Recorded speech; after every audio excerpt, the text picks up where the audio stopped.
it is now a high crime and misdemeanor worthy of impeachment for a lawfully elected President of the United States to exercise his constitutional duty. Article 2, Section 2 of the Constitution clearly states that the President, quote, shall nominate, end quote, justices of the Supreme Court when a vacancy occurs. No matter the time, no matter the politics of the day, the President is the President. There's nothing in the Constitution that says the President stops being the President in an election year. The President has already appointed 2 strong conservative justices to the Supreme Court, justices who will interpret the Constitution as written. Now, he will nominate a 3rd. As Senator Ted Cruz reminds us, we're 1 vote away from seeing our religious liberty votes stripped away, from our free speech stripped away, from our Second Amendment being stripped away. Just 1 vote. Contrast the President's solemn constitutional duty with Democrats' search and destroy politics. Nancy Pelosi has vowed to attack the President with, quote, arrows. Speaker Pelosi will not rule out impeaching this President for doing his job, for fulfilling his constitutional obligation. AOC said that impeachment is an option, quote, on the table, while Chuck Schumer stood by, nodding approvingly. The plan of House Democrats is so rabidly radical that even Democrat Senator Tim Kaine has rebuked the idea, calling the idea of using impeachment to delay a Supreme Court vote, quote, foolish. Some Democrats already have a backup plan if they don't get their way on this nomination. Congressman Joe Kennedy said if he holds a vote in 2020, we pack the court in 2021. It's that simple. Senator Ed Markey went further. No Supreme Court vacancies filled in an election year, he said. If he violates it when Democrats control the Senate in the next Congress, we must abolish the filibuster and expand the Supreme Court. Senator, the President is elected to a 4-year term. You cannot unilaterally reduce it to 3 years. The President is the President. Democrats cannot win their argument on the merits. They cannot win on precedent, so they must search and destroy. Don Lemon said the quiet part out loud last night. He said this: we're going to have to blow up the entire system if the President does his job as outlined in the Constitution.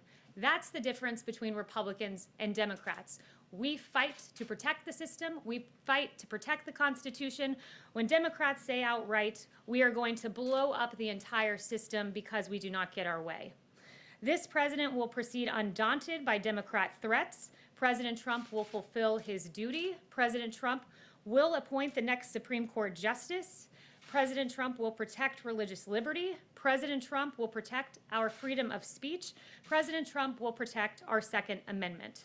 Under this President, our rights will be upheld, our Constitution safeguarded, and this President will fill that seat. And with that, I'll take questions. Jim. Kayleigh, as you know, the country has hit 200,000 deaths from the coronavirus.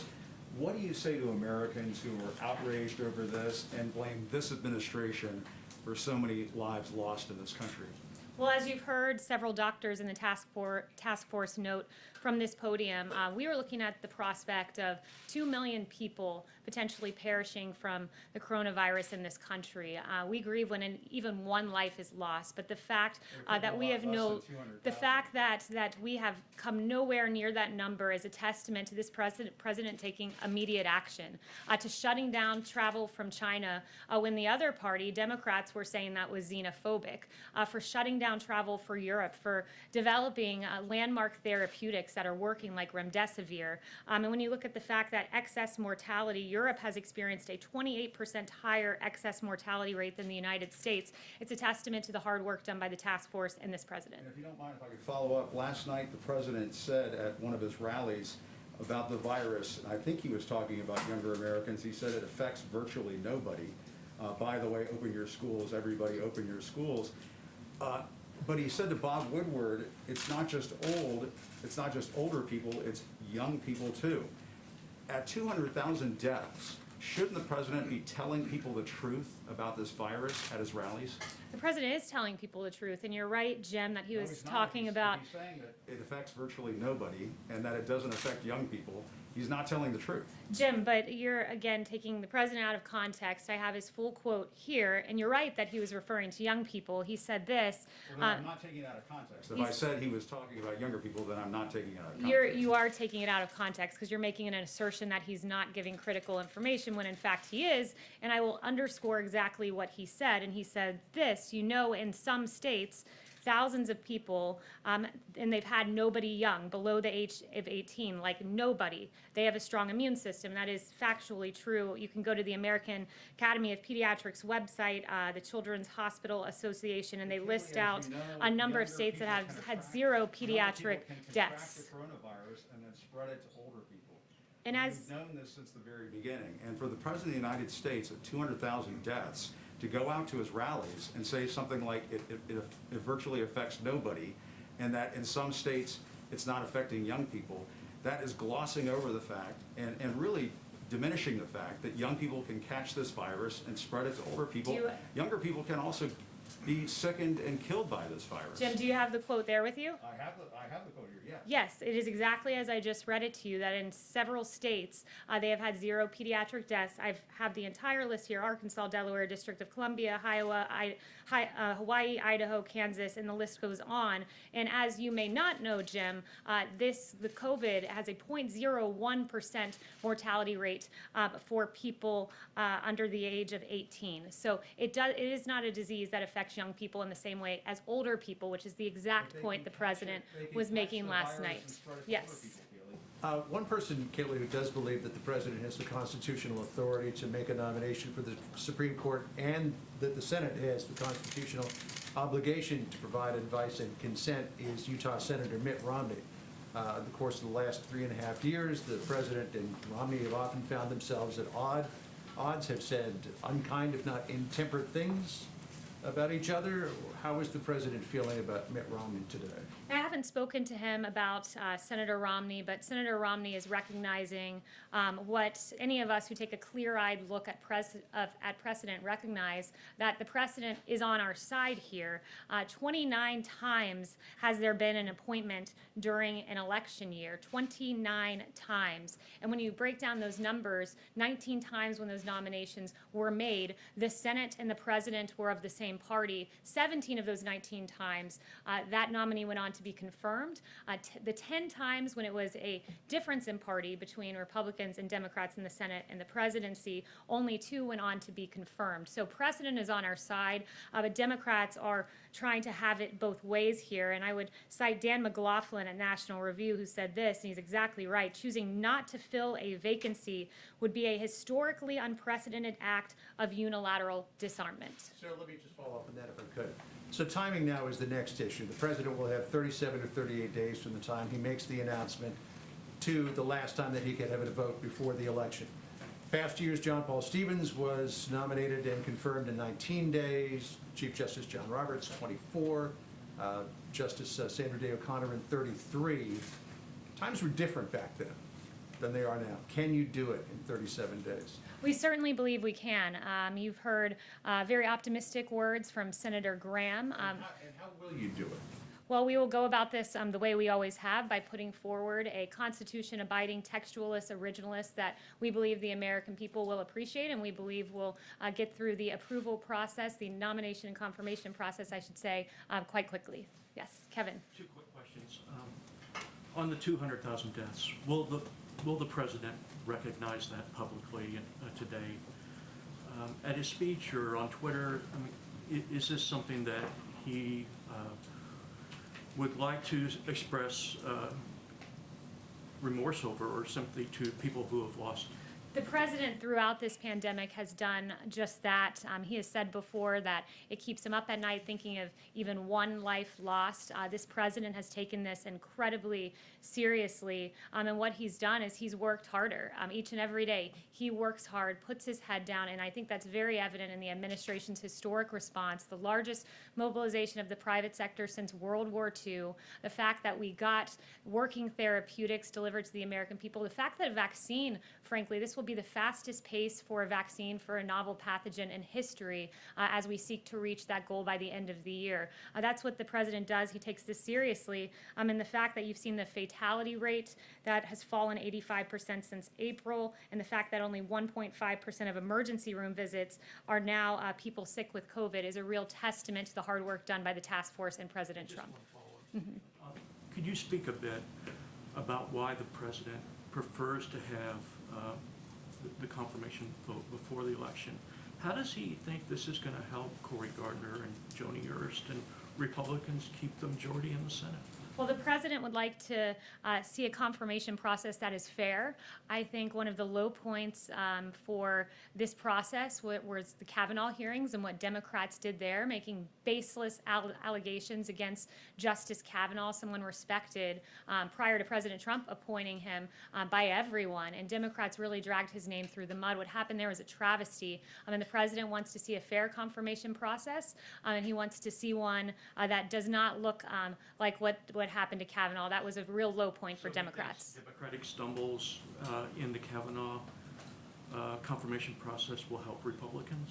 If it's repeated? He thinks, look, Democrats really showed themselves at the lowest point in that confirmation process. I think the American people saw Democrats for the partisan games that they play, and I think the American people are looking now and seeing Nancy Pelosi and Chuck Schumer talking about impeachment for executing your power in Article 2, Section 2. It's really inane and outlandish, the things they're suggesting, and once again, they seem to be doubling down on their Kavanaugh approach. Didn't work out too well with Justice Kavanaugh, won't work out too well this time in an election year. Yes. Kayleigh, one on COVID, one on the court. First on COVID, if I can. The president recently gave himself an A+ for his handling of COVID, but a D for his PR. What would good PR look like when 200,000 Americans are dead? What the president was saying is that he wants to make sure that we get good information to the American people. That's something that I think we've done. And this president... He's provided information at times that was not true. He said he was downplaying it, so purposefully he was providing information at times that was not fully That's true. absolutely inaccurate. The president never downplayed critical health information. The president never downplayed our COVID response. And you can just see that by the historic effort that we've put forward. And I would also point you to Dr. Fauci, who said, I don't recall anything different in our discussions with the president, that he said things quite similarly in public. And he was asked directly by none other than John Roberts, did you ever get the sense that he was or wasn't playing this down? No, I didn't. And that's an assertion echoed by the vice president. Our response, when you look, that 100 million tests that we've exceeded, the vaccine on record pace, the therapeutics, the fact that we've brought fatality down by 85%. This was a novel pathogen that came in for which there were no tests and there were no identified therapeutics, but they were identified very quickly. And also with regard to the vaccine, when you look at the notion that we are manufacturing this at commercial levels, which I was told by Dr. Salawi that normally takes years to do, and we're already producing, the goal is 100 million doses by the end of the year. That's a testament to this president and his response. If none of these vaccines are effective, what is Plan B for the White House? Look, you're asking a hypothetical. We have 6 vaccines. We have 6 American vaccines that we've identified, 3 of them in phase 3 clinical trial. There's also one, well, we're getting there, and by the end of the year is the goal. And when you say...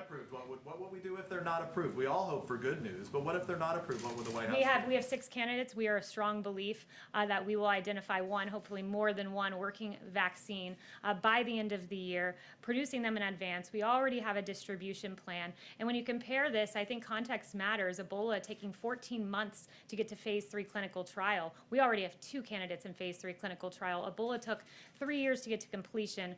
We will have done this in under a year, the fastest rate for a novel pathogen in history. Justin. Just really quick, a quick Sure. follow-up on the court. The president did retweet today a segment from Rush Limbaugh where Limbaugh suggested, quote, it would be great if Republicans skipped committee hearings on this pick altogether. Does the president want Republicans to skip committee hearings? They're a co-equal branch of government. Why is he directing them to do anything?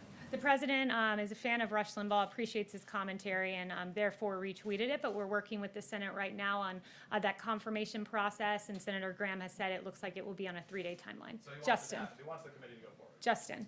Thanks, Kayleigh. One on SCOTUS and then one on the stimulus. Can you confirm that the president's planning to meet with Judge Lagoa in Florida while he's down there this week, and he said yesterday that he had spoken to some candidates beforehand. I know Judge Barrett was in here yesterday, but I was wondering if you could talk about any of the others that he may have already had contact with.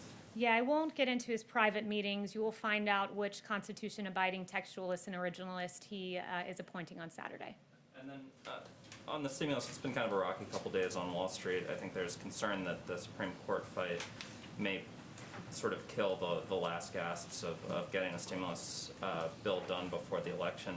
Does the White House agree that that's probably not going to happen until after the election, if at all? Or if you are still hopeful, you know, the president had said when the time is right, he'd be willing to reach out to Speaker Pelosi. It seems like we're getting down into the last legislative days before the election.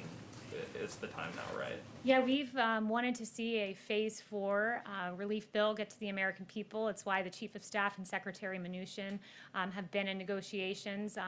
Unfortunately, though, they've been in negotiations with a fundamentally unserious partisan named Speaker Pelosi, who, when we would exceed what she asked for with school funding, let's say, she then would reject the money that was in excess of what she had previously asked for. Democrats, I think, showed what they were about when they filibustered a bill that would have provided $300 a week to the American people through December 27th. They filibustered that, I believe, last week. So at this point, the onus is really on Speaker Pelosi. We encourage her to send one-off bills, perhaps airline funding or other elements that we could work through the process to get to the American people. It's always been this president's priority to do that. So you don't see a kind of big stimulus bill, but you might see one-off bills before election. Yeah, the onus is on Nancy Pelosi. You know, we've come up in our number to 1.5 trillion, so it's possible should she become serious in these negotiations. But at this point, if she doesn't want to deliver relief to the American people to that degree, then she can one off some bills that we would look at and be happy to move forward with, because the priority has always been getting money to the American people, which is why the president has had those EOs on evictions and unemployment insurance and student loans and evictions. Yes. Can I follow up on Justin? The first presidential debate is a week from today. How do you expect the Supreme Court issue to impact that debate? Yeah, so you know, a lot of that is for the campaign with regards to the debate, so I'd have to refer you there. But I think the American people are going to get a very clear-eyed look, as they have with the previous two nominees we've made, of what this president stands for, that he wants a judge who will protect our fundamental rights, our essential liberties, who looks at the Constitution as written, not trying to fancifully interpret that document, who looks at the plain meaning of statutes and implements that and rules in a way that a true textualist would. This is a president who will protect the Second Amendment, who will protect the First Amendment, and these fundamental rights are at stake should another party have their way with the judiciary. But this president will continue to appoint justices in the mold of Gorsuch and of Justice Kavanaugh. Separately, the Democrats are threatening to add justices to the Supreme Court, as you mentioned. Does that concern you at all as you go about this process?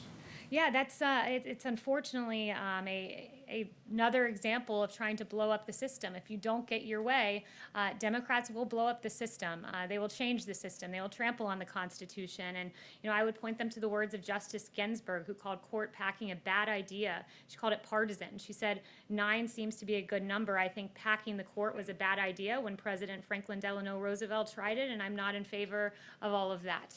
Yes, Anita. I had a question on the virus, but I wanted just to follow up on Justin. He asked about the speaker. Has the president called the speaker about the recovery bill, and why not if he wants to get this done? Is he calling other lawmakers as well? I'm not aware of any conversation that they've had. There have been communications through the Chief of Staff, through the Secretary of Treasury, but until Speaker Pelosi becomes serious in her negotiating, instead of she's engaging in political drama, we're really at a stalemate. So it's really, the ball is in her court to become serious in these negotiations. It would carry more weight if the president called than Mark Meadows, correct? They've been negotiating, and when we believe the speaker's in a serious spot, we can move forward with other conversations. But at this point, when you ask for a certain amount of school funding, we exceed that, and then you reject the excess for school funding. It just really shows where her mindset's at. And my question on the virus was that some polls are showing that a majority of Americans don't trust what the president is saying on the virus vaccine. And I wondered, you all keep talking about the vaccine possibly coming out. how are you going to get people to believe that the vaccine is safe and that people should go get it when it does come out? What is the process going to be looking like? Yeah, so I think first I want to point out that several of the doctors have been on the record and have said that this vaccine is going through the same rigorous process it should. As Dr. Hannes said, I've repeatedly said that all FDA decisions have been and will continue to be based solely on good science and data. As Dr. Fauci said, certainly there are no corners being cut here, and several others like Secretary Azar have been on the record on this. So the members of the task force have all said this is going through the rigorous FDA process, and it will be a good, safe, and effective vaccine. Yes. Just following up to Anita's question on the vaccine, how soon would the president feel comfortable taking a vaccine himself?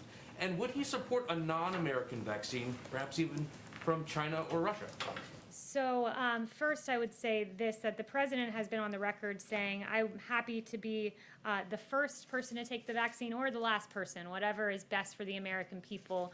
He believes it'll be a safe and effective vaccine and one he would certainly be open to taking. And he said this, I'm going to really say something that is not like me. I don't care. I just want to get a vaccine that works. I really don't care if it's another country. I'll take my hat off to them. But currently, I think the other vaccine in phase 3 clinical trial is the one in Oxford. Yes.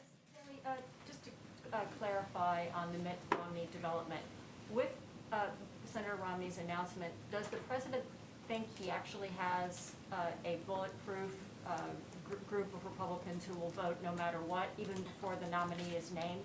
Or does he fear some defections after that nominee is named and the confirmation hearings begin?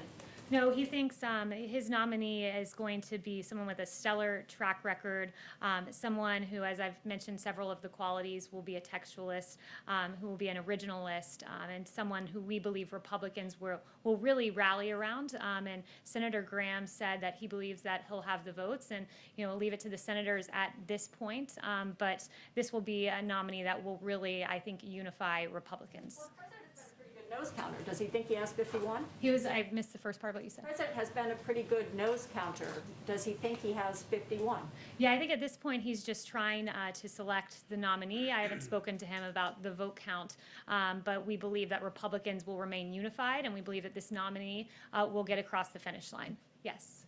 The president is giving a healthcare speech on Thursday. Is this finally going to be his long-awaited comprehensive healthcare policy? Because there are doubts that such a thing actually exists. No, it certainly does exist. The president, in the next week or so, will be laying out his vision for healthcare. Some of that has already been put out there, like telemedicine and lowering the cost of drugs. But the president and protecting pre-existing conditions. But the president will be laying out some additional healthcare steps in the coming, I would say, 2 weeks. Yeah. Yes, Yamish. Hi, thanks so much, Kayleigh. I have two questions. The first is, the president has said Roe v. Wade would be overturned if he got a chance to change the balance on the court. He said in 2016, quote, if we put another 2 or perhaps 3 justices on, that will happen. Is that the ultimate goal here, to overturn Roe v. Wade?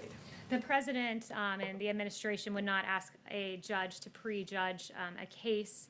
And I would point you to the rule set by none other than Senator Joe Biden at the confirmation hearing of Ruth Bader Ginsburg, when he instructed no questions on how Ginsburg will decide any specific case that would come before her. And as Justice Ginsburg said in her confirmation, no hints, no forecasts, no previews. And Canon 5 of the Model Code of Judicial Conduct also reflects that a judge should refrain from giving specific viewpoints on cases, controversies, or issues. Whether or not the president's quote in 2016, whether he still stands by that he would like to see it overturned. The president's philosophy as he's moving forward with this nomination process is he's looking at a judge that has certain qualities, and that is someone who looks at the Constitution and interprets it as written, interprets the plain meaning of statutes as written, and will be a textualist and an originalist. Second question about Yes. the virus. Again, we've marked the fact that 200,000 Americans have died from the coronavirus. Could you again try to reconcile the president telling Bob Woodward that plenty of young people, quote his words, plenty of young people are affected by the coronavirus, with him saying last night in front of a crowd that virtually nobody young dies and gets affected by this virus? I'm wondering if you could just reconcile those two. Why did he tell Bob Woodward that plenty of young people are impacted by this virus, but not say that in front of a crowd? Well, as you know, this was a novel pathogen. We now know a lot more about COVID today. And the president actually said that in his speech last night, right before the comments he made. He said, we now know a lot more about the virus, and we know that elderly people, particularly those with comorbidities, are affected by it. And we know that young people are by and large, and in some states, there's been no young people that have succumbed to this disease. And I've listed off a few of the states for you. And we know that a very, very small percentage of those under 18 have actually perished because of COVID. And it was a novel pathogen. Now we know a lot more about it, who it affects, who our most vulnerable are, which is why we've surged testing to communities that are vulnerable, and will continue to make sure that our elderly, those with comorbidities, are protected. Yes. And not continuing to try to not have panic. He told Bob Woodward that he wanted to downplay it and play it down to not cause panic. You don't think he's doing that still? The president has never downplayed critical health information. Dr. Fauci, as I noted to you, said point blank, no, he didn't, and that's an assertion of Vice President Pence, who led the task force, made as well. Yes. Thanks, Kayleigh. The administration has filed an appeal to the Supreme Court on apportionment, trying to make sure that people in the country illegally are not counted when congressional seats are handed out. Sorry, a little muffled. Texas is one of the states that would lose a seat if those people are not counted. The Constitution says that the people in a state are the number that are used for apportionment. Are people in the country illegally not people?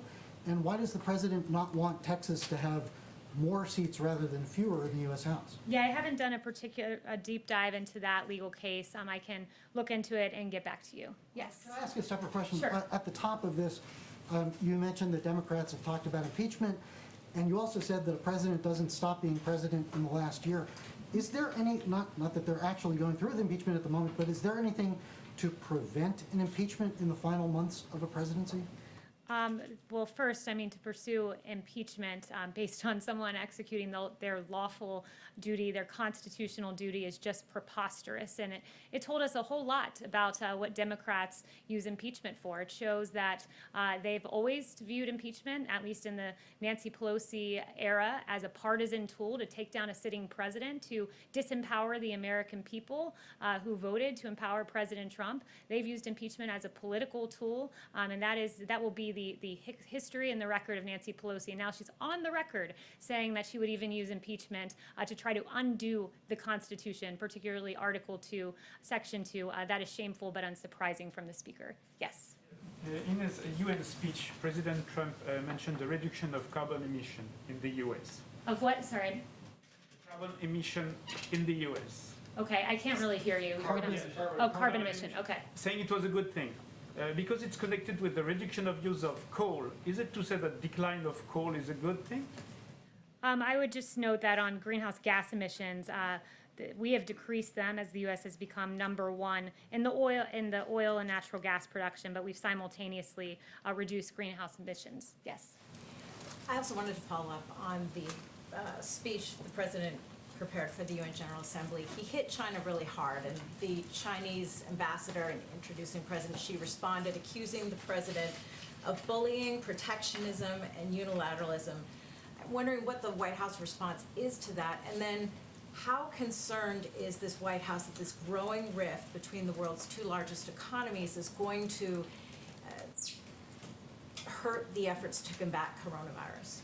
Let me just say, nothing has hurt the efforts to combat the coronavirus more than China concealing information about COVID-19 from the very beginning. What China did was inexcusable. In partnership with the WHO, hid critical information about transmission of COVID from us, about the severity of COVID, not just from us, but from the world. There's no bigger bully than China when it comes to COVID, and that's pretty clear. And just look at what happened at the WHO. Yes. Just one quick follow-up. With regard to the intelligence around the poisoning of the Russian opposition leader, the president said we'll talk about that another time. I'm just trying to get a sense of, has the president reviewed the German assessment? Is he rejecting that assessment that he was indeed poisoned? No, the United States, as president of the G7 and joined by our G7 partners, has condemned in the strongest possible terms the confirmed poisoning. And Germany briefed the G7 on clinical and toxicological findings by medical experts, and a specialized German armed forces laboratory determined that Mr. Navalny was the victim of an attack with a chemical nerve agent, a substance developed by Russia, and any use of chemical weapons anywhere, anytime, by anyone, under any circumstance is unacceptable. Chanel. What would the U.S. response be then? Again, I've told you so far that the United States has condemned it along with G7, and rest assured, there's been no one tougher on Russia than this country. You've seen what we've done with sanctions and expelling diplomats, among other actions. Yes, Chanel. Kayleigh, expanding on the last couple of questions about the UN speech, the president does hit China pretty hard, specifically on China's slave labor practices and ethnic cleansing. But then, interestingly, he dives into their environmental record. China dumps millions and millions of tons of plastic and trash into the oceans, overfishes other countries' waters, destroys vast swaths of coral reefs, and emits more toxic mercury into the atmosphere than any country anywhere in the world. How responsive have the United States' allies been to this message from the president and on confronting China on these fronts in particular? Yeah, I would say the world is unified in condemning some of the human rights violations by China. And also I would note, just on the issue of CO2 emissions, there's no bigger emitter than China itself. Charlotte? Thank you, Kayleigh. A Heritage Foundation report has discovered a financial link between an organization linked to Black Lives Matter and a pro-Chinese regime group. Is that something that the White House would investigate, and is that something you're concerned about? So I haven't seen that particular reporting, but just on the note of some of the violence that we've been seeing, I would just point out this New York Times article that came out. Terrence Moses was watching protesters against police brutality march down his quiet residential street one recent evening when some in the group of a few hundred suddenly stopped and started yelling. Mr. Moses was initially not sure what the protesters were upset about, but as he got closer, he saw it. It was his neighbor who had an American flag on display. It went from a peaceful march calling out the names to all of a sudden, bang, how dare you fly the American flag, said Mr. Moses, who is black and runs a nonprofit group in the Portland, Oregon area. They said, take it down. They wouldn't leave. They said they're going to come back and burn down the house. Mr. Moses and others blocked the demonstrators and told them to leave. Mr. Moses said, we don't go around terrorizing folks to try and force them to do something they don't want to do, who runs a nonprofit group that provides support for local homelessness people. He said, I'm a veteran. I'm for these liberties. It is shameful, the violence we've seen in our cities that is now spilling into suburbs across the country, and good work and good reporting by the New York Times on that. Now I'd like to invite Lieutenant General Keith Kellogg to the podium to discuss a disgruntled former detailee. General Kellogg is a 3-star general, a veteran of the Vietnam War and Operation Desert Storm. General Kellogg has been supporting President Trump from the beginning and has been by the president's side for major foreign policy decisions. General Kellogg, please. Thanks, Kayleigh. Good afternoon. I'm Keith Kellogg. Olivia Troy worked for me. I fired her. The reason I fired her was her performance had started to drop after 6 months working on the task force as a backbencher. She was responsible for coordinating meetings, bringing people together, and when the performance level dropped off, I went to the Vice President of the United States and recommended she leave. I'm the one that escorted her off the compound. What she has said, I have never heard. That's never happened. And I've been through every single meeting of the task force, been with the president and the vice president through every meeting. What bothers me about what Olivia said is my insinuation, the disparagement of the task force, the vice president, and the president of the United States. When you look at what the task force has done, we are now facing the worst pandemic we have seen in over 100 years, and we're fighting through it. We are this close to a vaccine that will work. We are finally fighting through it, and we're developing some opportunities to make sure the American people are protected as we go forward. That when we've had the doctors that are out there, when the comments she has made, when you looked at the Dr. Fauci's, Dr. Birx, and Redfield, Stephen Hahn, Dr. Giroir, all of these doctors have worked exceptionally hard for the American people. The president has made some critical decisions all the way along the line, tough decisions. He made a decision on the China travel ban when we had less than a dozen known cases here in the United States. He was the one who set up the air bridge, working with commercial companies, so we would develop and bring in PPE in 27 hours instead of 27 days. He's the one who went to companies like 3M so we could more rapidly manufacture the N95 mask going forward. He's the one who drove all of those efforts. And I heard the comments made about the people we have lost. Do not think for a minute that that has not bothered us. It does. Because we know on the task force, several of those people, scores of those people, died without relatives because they couldn't get in because of COVID. We know that. Scores of them died on ventilators when they're under sedation because they didn't have an opportunity to see their loved ones. That bothers us every single day. Don't think it doesn't. And it bothers the president. And the president's been very confident that we're going to get to a solution. You want a president. You want a leader that displays confidence that we have something going forward, that we're going to win and beat this virus. And that's what he's done all the way along the line. I'm very proud of the President of the United States. I'm very proud of the Vice President of the United States. I'm very proud of the task force and the work it's done. I am not proud of Olivia Troy. So General Kellogg, should the president be having these big rallies? Thank you, Lieutenant General. We appreciate you doing this. What we have here with this former disgruntled detailee and with Miles Taylor as well, these are not profiles in courage, but these are profiles in cowardice. Less than 2 months ago, now disgruntled former detailee Olivia Troy proudly declared that she was serving in the Trump administration and it had been, quote, the honor of her life. Troy said, quote, I have witnessed firsthand how dedicated and committed all of you have been to doing the right thing. She wrote that just about a month and a half ago. Troy failed to speak up, and she struggled to keep up because she was constantly complaining about how exhausted and overwhelmed she was coordinating conference calls and scheduling meetings. Troy's detail was cut short, and now she's cutting commercials for a fringe club of, quote, never Trumpers who are desperate for relevancy. And the price of admission to this club is fabricated smears and flat-out lies against President Trump. Troy joins the similarly irrelevant Miles Taylor, CNN's latest contributor. Taylor proudly posed for a photo with the president, smiling ear to ear. Taylor wrote that, quote, it was the honor of his lifetime to serve as DHS Chief of Staff. But Miles couldn't go the distance. Those who knew Miles during his short time in the administration knew he could not get results. After he left, DHS actually got the results in securing the border, building the border wall, and more. Desperate to please his new Silicon Valley friends, Miles made up lies against President Trump to fit in. He can now rest easy at Google, having earned his anti-Trump credentials and the approval of his big tech peers.